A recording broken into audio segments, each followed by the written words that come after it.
Il y a tout juste une semaine, le président Trump a porté publiquement son soutien à un nouveau projet de loi visant à diminuer drastiquement les chiffres de l'immigration légale aux États-Unis.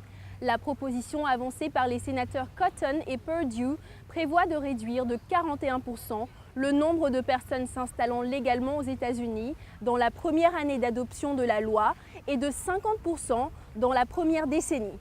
Ce projet de loi très critiqué souhaite en fait baser l'immigration essentiellement sur des critères de mérite et non de regroupement familial, comme cela est le cas en ce moment. Le texte prévoit aussi de limiter les quotas de réfugiés admis sur le territoire américain à 50 000 personnes par an et d'éliminer la fameuse loterie de la Green Card. Cette loi pourrait mettre un frein à la diversité et rendre caduques des programmes faisant la promotion des valeurs américaines comme Hello Neighbor, une initiative d'accompagnement et d'intégration des familles de réfugiés et d'immigrés à Pittsburgh, en Pennsylvanie. Depuis son départ de l'Afghanistan, Kazem Hashimi ne cesse de vivre de nouvelles expériences.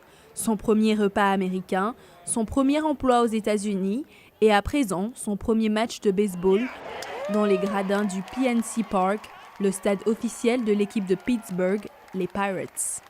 C'est une première pour ma famille. En Afghanistan, les habitants sont passionnés de football et ne connaissent rien au baseball ni aux Pirates. L'initiation au baseball est l'une des nombreuses facettes du périple d'Hashimi. Avant de fuir la guerre en Afghanistan, il travaillait comme traducteur pour l'armée américaine, un métier de plus en plus dangereux. J'ai quitté mon travail en 2009 parce que ma famille et moi avions reçu des menaces de mort et je devais partir. À l'aide d'un visa d'immigration spécial, Hashimi et sa famille sont arrivés aux États-Unis en 2015. En dépit de sa connaissance de l'anglais et de ses contacts avec d'anciens membres de l'armée américaine, il se sentait étranger dans ce pays dont il ne connaissait pas la culture, jusqu'au jour où il a reçu un email d'une ONG de Pittsburgh appelée Hello Neighbor, Salut voisin. C'est l'opportunité de rencontrer des familles américaines, de comprendre la culture américaine, de façon générale, tout ce qui concerne les États-Unis et les Américains. Il ne faut pas oublier que les réfugiés sont des personnes qui ont été obligées de fuir. Sloan Davidson a fondé Hello Neighbor pour aider les familles de réfugiés vivant à Pittsburgh à entrer en contact avec des Américains voulant venir en aide. Je me suis demandé comment faire pour que ces deux groupes puissent se rencontrer et avoir des interactions constructives. Sloan a ainsi commencé à mettre en place des parrainages entre des familles de réfugiés et des familles américaines comme celle de Michelle. Je pense qu'il faut familiariser les réfugiés avec notre culture.